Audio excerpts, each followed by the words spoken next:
Spending less and getting more is a no-brainer. That's why serious landlords choose Inago.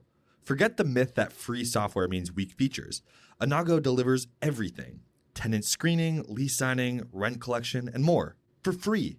No fees, no contracts, just a full-featured, reliable platform trusted by thousands of landlords. Plus, their top-rated support team is always ready to help. Ready to streamline your property management and save money? Visit inago.com today. That's inago.com/podcast.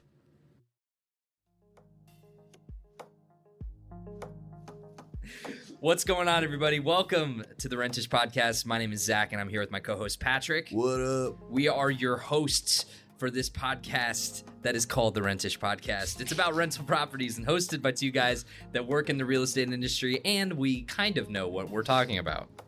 But mostly don't. Almost screwed that up. Yeah, it was so close. So close. Yeah, Patrick, mostly we don't, which is why you're going to have fun hearing us talk to experts and learning with us or laughing along at how little we know. This week's episode, it's going to be a banger. I can already tell. We got good energy. We may or may not have just done another show right before this where we also had good energy. So I'm ready to rock and roll. How about you, buddy? I'm ready. I'm liking the energy as well. Yeah. Well, I asked you about something before, but now I'm trying to think of like something to ask you just fun and casually. How's your day going? You're doing a ballroom dancing class. I am doing a ballroom dancing class. Got my girlfriend that for Christmas. And is it a Christmas gift? Yeah, that's a cute idea for a gift thing. Yeah. And so we're gonna do that at 6. I cannot dance if my life depended. I know negative dancing. I can't do it. So I wanted to learn a little bit. So okay. So you've never done it. You've never can you line dance? Have you ever done a Cupid shuffle or anything like that? Not, no. Can't do the Cupid shuffle. I don't even know what that is. What? I was not I never went to the right, to the right. Oh, it's the wedding song. Cuban shuffle. You do the Cupid shuffle. No. Isn't that the song? Right. Yeah, that's the song. No, wait, what's the one that now goes... Now kick, yeah, now walk it by. What's the one I'm... Jump up one time. Oh, that's... What's that one? Right foot, let's... Yeah, right, yeah. Left foot, do the... Cha-cha, real smooth. Cha-cha slide. Cha-cha slide. Yeah. What's Turn the Harlem it up. Shake? Harlem Shuffle. The Harlem Shake. No. The Harlem Shake was a dance trend that existed for a week. Is that the... Oh, I know what you're talking about. Yeah. That was a dance craze. No. Well, I hope you do good. I'm excited to hear a report back. Don't hurt yourself or anything. We need you on tip-top shape for the show. No getting injured in a ballroom dancing accident. Pull a hamstring or something. Yeah. Some might say it's going to be a ballroom blitz. Oh. Bazinga. All right. Patrick, are you ready to get into it? Yeah, I've been ready. Okay. Well, we're going to talk about the news. I know everybody loves the news. Real news, I think, is what we called this segment before. Real news. Oh, before I get too deep into it, follow the Rentish. Follow our podcast feed. Email questions at therentishpod.com if you have any sort of question or topic suggestion. And while you're listening to the show, if you like our vibe, if you like what we're putting out there, we want you to just throw it right on back to us. Go ahead and give us a 5-star review or rate us. Give us a comment. Just say how much you like the show. Share it with your friends who also are into property management, real estate, property management. I can tell you're really engaged, just checking your phone the whole time. Smash that subscribe button. Thanks, Pat. Yeah, all right. Sorry. Will 2025 be a better year to buy a house? That is the thesis of this news article that we're about to read into here. Okay, so got to keep tradition, Pat. Did you read the article? No, but I feel like I know the answer, but I did not. I forgot to read the article. Well, I'm going to go ahead and just kind of give you a brief overview here, and then we're going to talk about it. Have a real talk, real conversation, so get those gears turning. The U.S. housing market has been a roller coaster over the past few years with rising interest rates, low inventory, and soaring prices. Many prospective buyers have found themselves waiting for a better opportunity. As we head into 2025, the big question remains, will next year finally offer a more favorable environment for home buyers? And I would like to read you a quote. It's an ABC article. It's linked there. You can go check it out if you want to. I don't know if we're including these links in the comments or anything like that, but we have this article here. I want to read you this quote that they cited in here, and I think that this is just a beautiful quote. This comes from Ken Johnson, Chief of Real Estate at the University of Mississippi. Quote, I don't see much sunshine in the forecast. It's going to be gloomy and overcast, but it's not going to be stormy, end quote. I love the commitment to the metaphor. Thanks, Ken Johnson, for the, yeah. So What's been the biggest barrier for you or people you know in buying a home? Affordability, interest rates, competition, all this stuff. So Patrick. Yeah. Hit me up. All the above. So my mom... That's kind of my answer. Yeah, well. it's not really one specific thing. It seems like my mom was buying a house. She bought one last year, like less than a year ago. And for her, like the interest rate wasn't actually an issue because she sold her house, in another city and was kind of like living in an apartment and waiting to buy the house, like in cash, in her price range.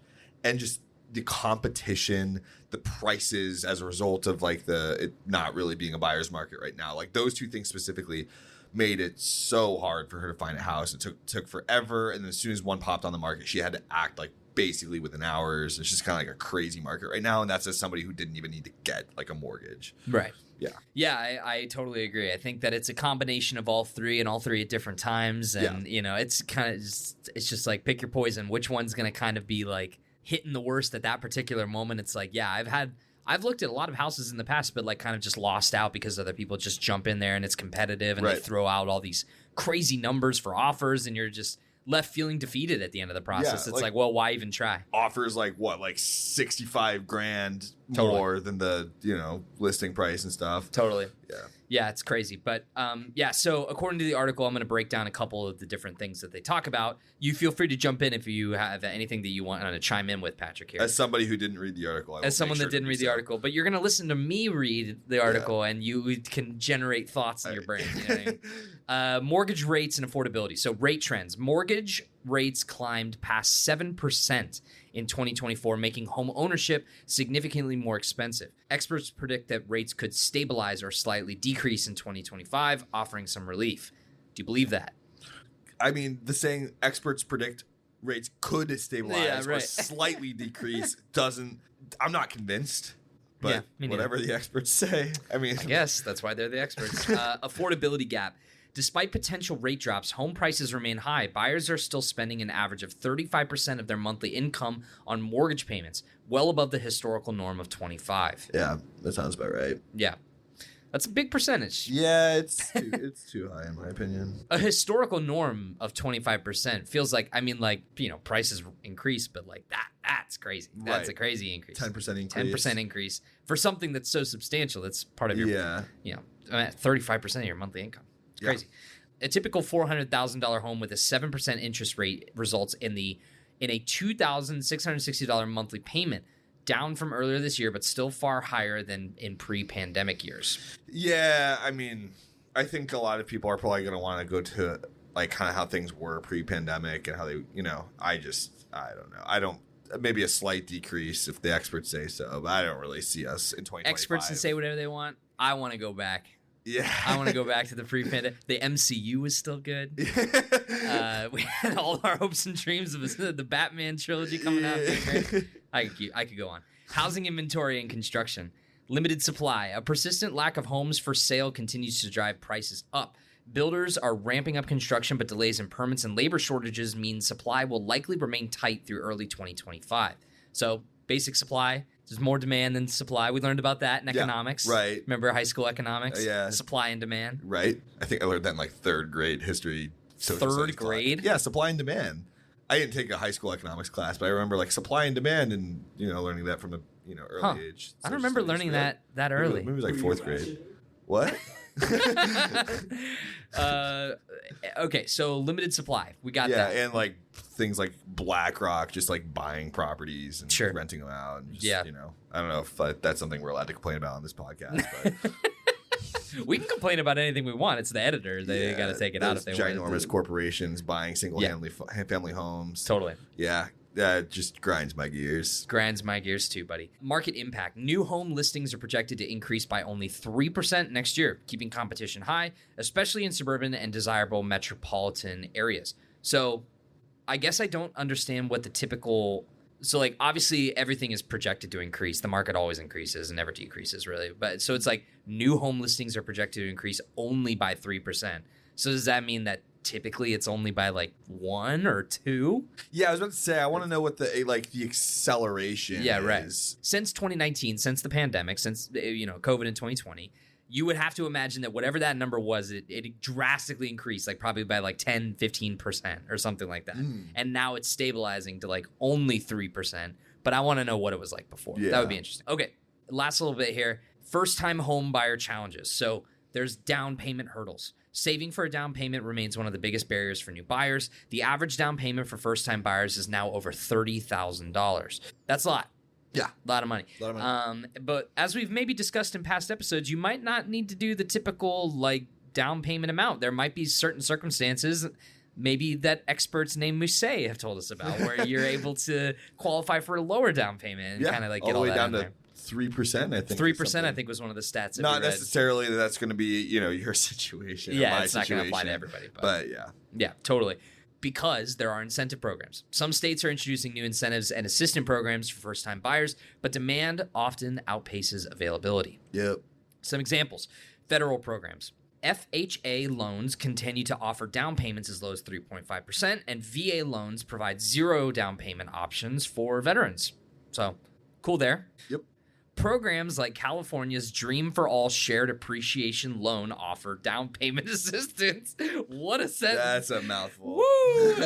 They offer down payment assistance that can cover up to 20% of the home's cost, with repayment tied to the home's appreciation. That's cool. Yeah. Cool program. Shout out to California. Local incentives. New York's First Home Club. I want to be part of that club. Yeah, me too. Provides matching funds for every dollar saved, up to $7,500. Wow. Yeah.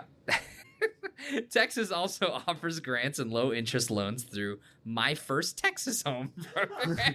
So I'm assuming by context clues, there may be a My First Ohio Home program. I'm going to look into that. Yeah, because we're here in Ohio, for all of the people that don't know. And then lastly, we got tax credits. Some states are introducing first-time buyer tax credits to help offset closing costs. Maryland's Smart Buy 3.0 program, for example, allows buyers to purchase homes and pay off student loan debt simultaneously. So you can kind of two birds, one stone kind of situation.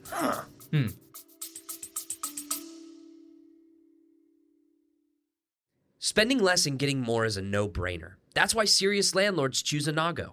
With features like tenant screening, lease signing, and rent collection, Inago gives you everything you need for free. No fees, no contracts, just powerful property management made simple. Visit inago.com/podcast to sign up. That's INNAGO.com/podcast.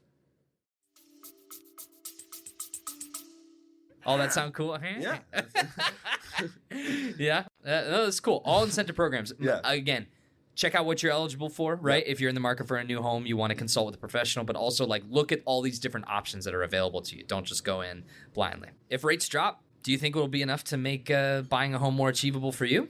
Yeah, I mean, my goal has always been to buy a home when I'm in my 20s, is my goal. And I'm 25, so I'm halfway there. And obviously I wasn't really going to buy a home up to this point. But in a few years, I would, after I kind of get my like city living desires out of my system, I'm hoping to buy a home before I'm 30. Sure.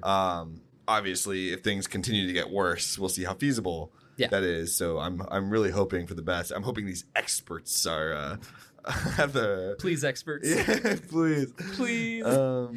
Yeah, I'm in the same boat. Although I'm way behind on your goal. I'm already almost going to be 31 years old, and I'm still renting. But it's in my near future. I'm hoping, but we'll see. But yeah, if these experts are right, experts, please be right. We'll be seeing that new. I'll be joining the My First Ohio Home program very, very soon. So yeah, 2025 holds potential for a slightly improved housing market, but many hurdles remain. Keep an eye on rates, inventory, and local trends, and that can help make buyers more informed and make better decisions and prepare for the right moment to enter the market. And that's the news, Patrick. I just realized this might not get released until like way later in 2025 because we're recording this in March. Yeah, we put some things in a chamber, but still, the rest of 2025 is an open book, ready to be answered, ready to be read. So, okay, well, that's it for the news. Let's kick it back over to ourselves, I guess.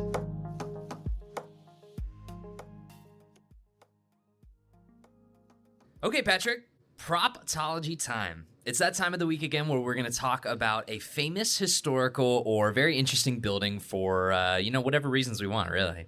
What reasons might those be? I don't know. The reasons because producer Musée over here put it on the script. Okay, So that's what we're going to talk about. We're going to talk about this building here. It's also just my favorite segment name. Yeah. I mean, we nailed it on that one. I We're agree. still, we're messing it up with the rest of them, but this one's pretty good. So we're doing the Griffith Observatory today. That's right, everybody. Does the name send a chill down your spine? All right, so Patrick, do you want to? I'm gonna have you describe it to me. We're gonna do the Patrick aesthetic design layout and all that stuff. I want you to give me your most detailed poetic description of this building that you possibly can. The Griffith Observatory, is one of LA's greatest cultural attractions and a national leader in public astronomy. Patrick, what's that building look like to you? Describe it to our readers listeners who might not know what we're talking about. Well, I mean, I don't really know how to describe this super well, but it's got the building is white and it's kind of long and it's got orange balls on it. Domes. Can you describe it? What?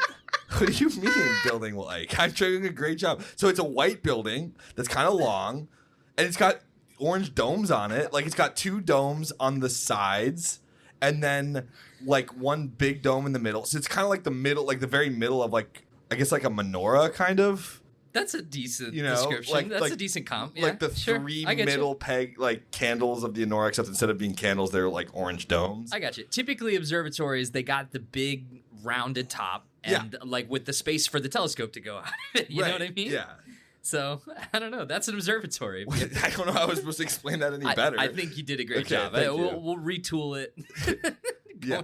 But it's up on a hill. It's up on a hill. Yeah. So I think that's probably one of the biggest features about the observatory that sticks out for a lot of folks is that it's overlooking the Hollywood of Los Angeles, right? Yeah. I mean, it's up on the hill looking over the city of Los Angeles, City Angels, kind of a beacon up there on the hill, The beacon smog. of bright light. Sure. Sometimes it can see the actual city when you get past the smog. So so offers spectacular views from the Pacific Ocean to downtown LA from its perch on Mount Hollywood in Griffith Park.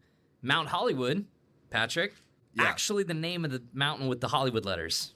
Okay, that's the least surprising fun fact. Yeah, it's come on, you could have been a little bit more clever there with the Mount Hollywood. That's like me claiming a mountain and calling it Mount Zach. Yeah, well, I don't know. It's the best vantage point for observing the world-famous Hollywood sign, which was opened. The observatory itself was opened to the public on May 14th in 1935. The Griffith Observatory grounds, exhibits, and telescopes are open and free to the public. Each day the building is open. So I have been. I don't know if you knew that until right now. I don't know if I knew that until right this very second. I went, 2019 or something. I was in college. We did a Los Angeles field trip basically, and we went to the Griffith Observatory. The main thing I vividly remember is all the smog and pollution over the city. Oh wow, so that wasn't a joke. That you legitimately it's literally my main takeaway was that, and I also remember there were these little telescopes where you could see the smog, and I thought those were kind of the telescopes it was known for, but apparently I didn't go inside. I was just kind of in the outskirts of the building. Apparently there's actual telescopes, that I did not look so into. you didn't get to look through any telescopes. No, so we were just kind of I don't know. Yeah, I don't know what was going on, but they were just look at the smog, and then we left. They're the telescopes are currently out of order. They're down for maintenance. Yeah, it was there was put a quarter in it. I don't know if you had to put a quarter in it, but the kinds of telescopes I'm talking about. The spyglass, the eyeglasses, the little touristy things. bifocal things or whatever. I actually don't remember. There's a word for those. There is a word for those. Come back to me. I'll think of it later and come back to me. Yeah, it was cool. I mean, that's cool building. Yeah, I've never been to LA, but the Griffith Observatory is on my list of places to visit for a variety of reasons, of which we'll get to when we get to the film section.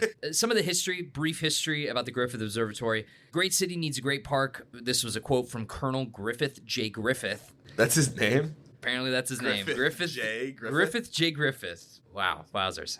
He wanted a place where people could rest and relax, so he donated 3,015 acres of his own land in December of 1896 to the city of Los Angeles to build today's well-known Griffith Park. His goal was to make astronomy accessible to the public rather than being reserved for scientists. His story Welsh-born lad who immigrated to America in 1865. There's that word again. Welsh-born lad. Lad. Love that word. By the 1870s, he had a newspaper reporter. He was a newspaper reporter who became an expert in mining operations in the West. Thanks to insider information, he was able to invest in mines and buy 4,071 acres of rancho land in Los Angeles. Afterwards, he became wealthy through real estate and lending and went on to be a philanthropist. So, Patrick, you know, if you're learning anything from the Rentish Pod here, if you get wealthy with real estate, you may one day afford an observatory. Okay, that's good to know. Big plus if you're into stargazing. Fun fact, he was feted as a civic hero until less than 10 years later when the teetotaling... What is this word? Teetotaling? Teetotaling. That's someone's got a word of the day dictionary. That's right in the script. He appeared drunk at a Santa Monica hotel, shot his wife in the face. Oh. She miraculously escaped, so Okay. it's all good. Wait, so he shot at her but didn't... I don't have the answers for you here. He was tried for attempted murder.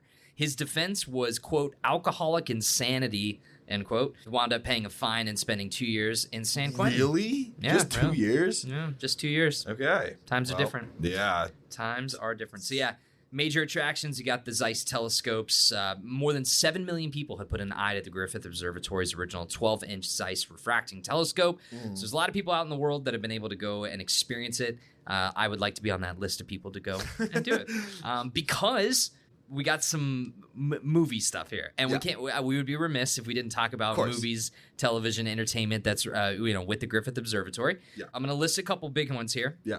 Rebel Without a Cause, 1955. I think that was my first time seeing the Rebel, or seeing the Griffith Observatory. Yeah, there's the infamous knife fight scene and the more obvious planetarium scene, as well as the film's iconic final shot of the observatory. So there's that one. I'm going to skip ahead. Transformers 2007. Okay, it's in there. I don't really remember it. I don't remember it at all. And then in the original Terminator 1984, a scene was filmed on the steps of the observatory. Yeah, I don't remember that one either. I don't think they really highlighted the planetarium, but yeah, shot the steps though. The observatory. What we are going to highlight though, La La Land, baby. La La Land. Don't. Damien Chazelle, Ryan Gosling, Emma Stone. Yes. J.K. Simmons. Oh, he is in that. I was like, you got the wrong movie. No. J.K. Simmons, yeah, he's in it. Yeah, he is. He's like the bar manager. Yeah, right. He's in. Very minor role. But I mean, let's be honest, we're there for Ryan Gosling. Yeah. Old Gosling. I love the guys, and I love La La Land. It's one of my favorite movies. One of my favorite musicals. Yeah, I want to visit the planetarium alone just to visualize myself being twirled by him through the planetarium because I think that sounds so lovely, so lovely. Yeah, I don't know the Griffith Observatory. That's basically a bunch of the big fun facts that we had left to hit here. I mean, what do we have anything like things to end on? How much would it rent for? I mean, that's one of our questions. Much? Like what? Like you rent like for a day or for like a month of rent? Oh God, I don't know. Let's say you're gonna sign a 12-month lease at the Griffith Observatory. I don't even have the faintest idea. How many acres is it? Acres. Let me hold on a second. There was some fun fact up here. 3,015 acres. Like for the whole. But that might be just. I don't know. In LA, dude. Oh jeez. Like for the year, $80 million. $80 million a month or for the year. Yeah, isn't that what you asked? I guess that divided by 12. I'm not doing the math right now. No, I can't do that math in my head. Yeah, that's like mental calculus. That's too much. I'm not ready for it today.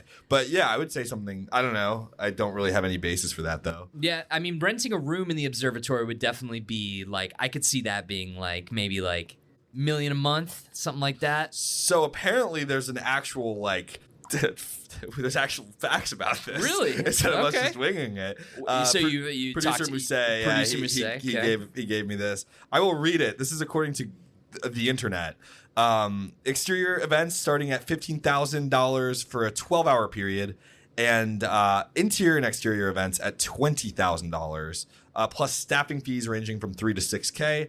So yeah, that's for a 12-hour period. So like, I mean, let's say a day, less than a day. You're looking at like up to $26,000. So, okay, yeah, that's gonna. So $26,000. That's times 30 days in a month times 365. Well, that would be no, because that's 365 months. Oh yeah, you're right. So you gotta do. Oh shoot, what would you have to do? 26. Welcome to the math cast. So 26 times 12. 26,000. Yeah, 26,000 times 12. No, shoot, times 30. Dude, we are so bad. This is fantastic radio. So $780,000 for 1 month, and then multiply that by 12. Yes. So $9.3 million for a year to rent the Griffith Observatory. Okay, I was roughly like way off, but roughly. Okay. Just don't quote us on that if you're trying to like rent out. No. if you're trying to lease the Griffith Observatory, I hate to tell you, probably not going to happen. But you never know. But if you're going to try and get it for a wedding, sounds beautiful. Sounds doable. If you got $12,000 laying around, or how much? 26? Well, yeah, like 26-ish with the fees and stuff. All right. Well, that was Proptology.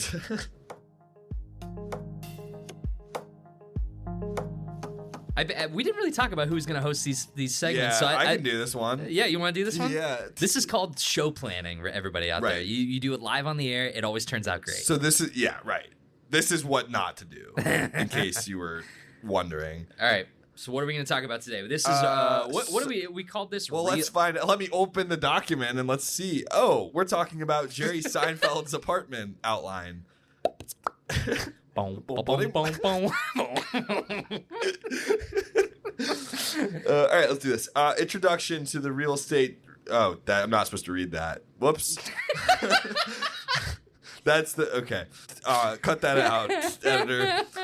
So today in this segment, we will be dissecting iconic properties from TV shows and movies. Oh, this is the real estate reel, like REEL. Yeah, real estate.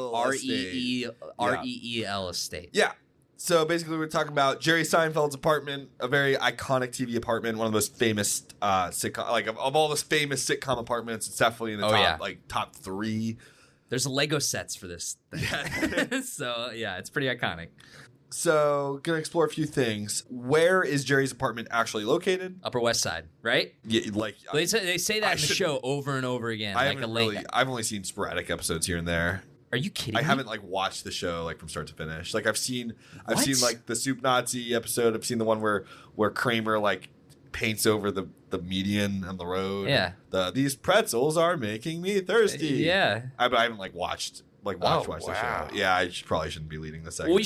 So we should probably say this off the bat. I think it's funnier that you are leading the segment, by the way. Seinfeld is the best television show ever made. That's okay. Seinfeld is the best comedy ever made. It's the best sitcom ever made and the best television show. And it will probably never be beaten. It's one of those things where, I've seen Seinfeld so many times in my life. I used to rewatch the DVDs over and over and over again, catch it on TV when it was playing. It is my comfort show for a lot of people. I think people go back and rewatch The Office over and over again, but Seinfeld is that for me. Seinfeld it's funny, even though I know the joke is coming. Yeah. I can recite. If you put me in a locked room with a typewriter, I'm pretty confident that I could write every episode of Seinfeld. That is insane. Totally. How many episodes are there? 200? There's 9 seasons, and I think there's roughly 280 episodes or something like that, 275. Well, I feel, because we're both kind of TV movie buffs. I feel like I'm not honoring. No. I think it's funny. I should be doing as a TV movie buff. You understand the cultural impact of Seinfeld. I mean, it clearly was a game-changing sitcom in terms of what it did for writing and the idea, the concepts of the different narrative threads. It's something that a lot of sitcoms were not doing and still don't even do. I need to watch it. I can't imagine after finishing it that it'll be better than Drake and Josh. Get the hell out of here. I just have a hard time accepting that might be, so I'm not going to go in with too high of expectations. Gotcha. But yeah, Upper West Side you're absolutely right. The real exterior shots are of 755 to 757 West End Avenue, near the corner of 95th Street. So if you have an understanding of Manhattan, I guess that might make sense to you. Known for its historic brownstones, cultural institutions like the American Museum of Natural History, and its proximity to Central Park. Historically, it's been a relatively affordable area in Manhattan, but, obviously prices have risen over time. Yeah. That's the thing is that I'm digging into the recesses of my mind to think at any point in Seinfeld, the show, do they reference how much they're paying in rent? and I can't remember for the life of me. I don't think that there's any direct line where they say how much they're paying. You can take a lot of things in context for the time where it's like, it is the mid 90s, early to mid 90s. They're paying like a couple bucks for cab fare in the middle of New York, where it's like that's now going to be like a $30 ride. Right. I can only imagine the craziness of the cost at the time. I'm gonna look that up. I've got it for you, actually. Oh, you got it? Yeah. Based on the show, Jerry's apartment was likely rented for $1,200 to $1,500, so $1,200 to $1,500 per month in the early 90s. Wow. Which was considered a deal for a Manhattan apartment even at the time. Rent for a one-bedroom apartment in Manhattan during that time range was typically $1,500 to $2,500 per month. Yeah. Depending on the neighborhood. So, I don't think it's like we talked about Friends, a few weeks ago or whatever. It would make sense that they would be able to afford Well, Jerry's apartment is also incredibly practical. Yeah. There's one bedroom, there's one bathroom, there's a living room and a kitchen. Where it's like the Monica's apartment or whatever is like, there's all this space and like 3 bedrooms and this giant living room and a balcony. It's like, it's so lavish. And Jerry, that's what always gets me about Seinfeld is that it's so like, not humble's not the right word, but it's all very like small scale. Yeah. Like no one lives in a lavish, like the most lavish character is probably like someone like Mr. Peterman. You got any more? Hit me with a fun fact. Yeah. So a similar apartment in the Upper West Side today. Take a guess as to. So I like I said, $1,500 to $2,500 was average at the time. They were paying $1,200 to $1,500. What do you think a typical apartment now in that same area would be? So I may have already seen one of the numbers, but it looked like it might have been on the higher end. I'm gonna guess like $6,000. $6,000 to $7,000. That's a little higher. So it's $3,500 to $5,500 is kind of like a similar apartment in terms of its like size and whatnot. Luxury buildings in the area may actually exceed $7,000 per month. That's That's surprisingly better than I was anticipating. I mean, like New York is constantly, it's memed to death how expensive it is to live in New York. I mean, what isn't the rent's too damn high? Isn't that about New York City? Yeah, right. So we've been hearing like we're just small town Midwesterners over here, but it's like we've been hearing about the idea of New York being this expensive metropolitan city for years and years. I would have thought it would have been way higher. Yeah. Even for a one bedroom. I hear about studio apartments in Manhattan that cost like a few $1,000s. Well, and Jerry had a pretty Jerry had a pretty big apartment for the time. Yeah. So he had a separate kitchen, which a lot of New York City apartments have open kitchens. He had a large living space that was, could comfortably fit guests, Sure. Producer note from Musée, by the way, did some research, and apparently as of March 2025, the average rent for an apartment in New York City is around $3,935 a month. Okay. That's an interesting median there. Could Jerry afford it? I think that's an interesting place to go from here because like people always talk about these shows, and we talked about it when we did the Friends apartment building, where it's like all these people are, they have all these kind of like middle of the road jobs, and yet they're able to afford this crazy place. And now that it was different for Friends, but Seinfeld, Jerry's a stand-up comedian. He's not even a very well-known stand-up comedian in the Seinfeld lore. Like when he's living in Manhattan and he's doing like his stand-up, he's doing like dinky little comedy clubs. He's not like, he goes on like a few talk shows, and then there's that arc in season 4 where they pitch their idea for a TV. They get a TV show pilot with NBC, but it's like he's not wealthy. Isn't the show real life Jerry Seinfeld like the wealthiest comedian in history or something? That wouldn't like the wealthiest comedian in history. Yeah, I think he's like. I mean, I could like be pulling that fact. Out of my ass. Yeah, I don't know, but I don't know. I mean, he would certainly be on the top 10 list. I mean, yeah, I thought he was. Have you seen the amount of cars he drank? I was coffee. I was like, do you see how many cars he drinks and coffees he drives? Keep that in. And he's a billionaire. Musée says he's a billionaire. That would place him pretty high in the probably pretty high. I don't know who else would be on that list. Well, here it's saying the estimated salary for Jerry Seinfeld in the show would have been $50,000 to $75,000 per year in the 90s. Really? All right, but they're saying adjusting for inflation. That seems high to me. $50,000, even at the high end, $75,000 working as a low level comedian. Yeah, I don't really buy that. Did That he have any seems like high. odd jobs or like? No, Jerry was only a comedian because that was part of the bit of the show is that like he was never doing anything during the day and then he would go out to comedy clubs and like fly to other venues and like do stand-up comedy. Okay. But like everyone else was like doing their normal jobs. Like George had all sorts of jobs and Elaine is like, she was in fashion for a time and like worked at a paper and stuff. So, it's kind of all over. What did Kramer do? Well, that's so we got to talk about Kramer. Okay. So Kramer, it's always completely nebulous what his job is. A lot of people, there are entire like Wikipedia theories about what Kramer did. A lot of people assume that he came into money or like was inherited a lot of money because like he never works. He never has any job. There's like one episode where one of my favorite episodes of all time is the episode about Festivus, which is the fake holiday that George Costanza's father invents. And one of the side plots of that episode is that Kramer worked at H&H Bagels in like the late 70s or early 80s, and then they went on strike because they wouldn't let them use the bathroom or something like that.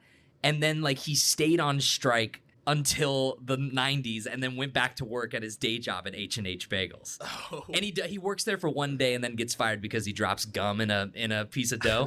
But that's like that was his only job. Wow. No one knows what this man does for a living. So it's so like funny. There are a lot of theories online where people are like, well, he must have just inherited money, came into money, or I don't know, maybe he's just really good at gambling because he gambles a lot. There's like episodes of him at the racetracks and stuff, like betting on horses. Professional gambler. Yeah, so professional. So Jerry doesn't have to just deal with him in his apartment. He also has to deal with Kramer constantly barging into his place. There's that episode where Kramer and Newman start learning how to do DIY sausages. And they've got sausages hanging up all over Jerry's apartment. What kind of lease issues would Jerry likely face with Kramer constantly being a part of his life in his apartment? Sounds like some breaches of his contract. I don't know. Yeah, I don't know how in depth a lot of landlords' lease agreements get. I don't know if no sausage making clause is in most lease agreemts. But I can't imagine. I'm guessing that was added for the renewal. Yeah, I don't know. Landlords out there, maybe consider putting in something about sausages into your lease. What other crazy stuff? You watched the show. I did watch the show. Kramer, oh man, I'm trying to think. Yeah, things. I don't remember Kramer like really doing that much like destruction of property inside Jerry's house. He smokes cigars a lot. So maybe like smell factor, probably have to pay for a deep clean. Producer Musset is saying that Jerry can make some side money by renting out his apartment as an Airbnb when he goes on, his trips to go do stand-up, when he's traveling to different cities. And then, like, he's got these family from Idaho that's coming to visit the big city, and then all of a sudden they got Kramer busting in trying to make sausages. So that might be that could be a problem. That could be a sincere problem. But that wouldn't as much be a problem with your lease as it is just like you'd probably get some bad reviews on Airbnb if you had Kramer. But then the guests might like Kramer, so they might come in just hang out. That might be part of the attraction. They're like, we want to hang out with this crazy guy. Well, let's talk about a couple fun facts. Yeah. The real building where his apartment is located has become a popular tourist stop for many fans who take photos in front of the building. While there's no Seinfeld like museum or attraction, a lot of tourists flock to the Upper West Side to visit iconic locations like the diner and obviously the building, because the exterior is a hugely recognizable part of the show. Yeah, it's funny. It's like the word Seinfeld museum. If there was a Seinfeld museum, that might, when I retire, that might be the job that I take up. Is like I'll be the security guard at the Seinfeld museum when I'm like 70. So the apartment to me, it's like they show the exterior shots, but to me that's not as iconic as the diner. So Monk's Diner in the show is where they go to all the time. That building, you can actually like you can go in and have a meal. I forget what the name of the diner is. Tom's Diner. Thank you so much. Oh, that was going to drive me crazy. Yeah, so you can actually go there and sit down inside. It's obviously different from what it looks like in the show on the inside, but the neon sign on the outside, it looks exactly the same. To me, that's more interesting. To go there, and like the times I've been to New York, I've never been to that diner, so I need to make a pilgrimage. Yeah. Couple other things. So Jerry's apartment number. I'm going to quiz you real quick. Don't look at the sheet. Do you know what his apartment number is? I saw it on the news doc, so I can't. 5A. Yeah. I scrolled down. 5A does not exist in the building. It's a made up. Oh, in the real building? Yeah, in the real building. Because it's like a Hollywood set, obviously. Sure. I don't know if it's Hollywood, but it's a TV set. Now I'm curious for the rest of these trivia questions. All right. This is fun. Yeah. Well, actually, that was pretty much the last one. Oh. Wrapping up, Jerry's apartment. It's an iconic piece of Seinfeld lore. Yep. Also, just like Friends, an example of TV fantasy real estate. Appealing to viewers, yet nearly impossible for pretty much anyone to afford or replicate in real life. Yeah. It's kind of like the moral of the story here. Yeah, Seinfeld is, I mean, it was cool to talk about the building and kind of some hypotheticals about real estate in the Seinfeld world. I'm sure eventually we'll have to come back to the show at some point because there's so many more iconic locations in Seinfeld about the city of New York that I would love to cover. Also, we can just keep talking about the Seinfeld on this podcast. Yeah, I mean, let's find if this podcast naturally transitions to a Seinfeld podcast, I'm going to be just totally fine with that. Go ahead and email questions at therentishpod.com if you would like us to talk about Seinfeld more often. Or your favorite email us with your favorite location from Seinfeld, and then maybe on a future episode we'll cover that as a real, what is it? Real estate? Real estate spelled real? R-E-E-L. What is it? Real estate real. Yeah, that's what it is. Real estate real. Yeah. Got it. R-E-E-L. Thanks, Patrick, for leading that segment. Yeah, no problem. You did a great job. You did a great job. Okay, and that's our episode for this week, man. Thank you all for listening to this episode of the Rentish podcast. We are so glad that you came along for the ride this week. We got to talk about a lot of fun buildings. We got to talk about some, cool stuff. Got to hang out with our producers and our fans and everything, and it's been a lot of fun. So remember, listen to the podcast wherever you get your podcasts and give us a little rating or review, 5 stars if you can, or whatever the star equivalent is on your podcast platform of choice. Email questions at therentishpod.com and subscribe for more, and we'll see you next time. Bye, everyone. Hey, listeners. If managing property finances feels like a full-time job, it's time to check out Ledger.ai. Ledger.ai makes property accounting simple by automating your finances, tracking expenses, and keeping you organized all without the stress. It's like having an accounting pro in your corner so you can focus on growing your portfolio. Visit ledger.ai/podcast today and let them handle the heavy lifting. That's ledgre.ai/podcast.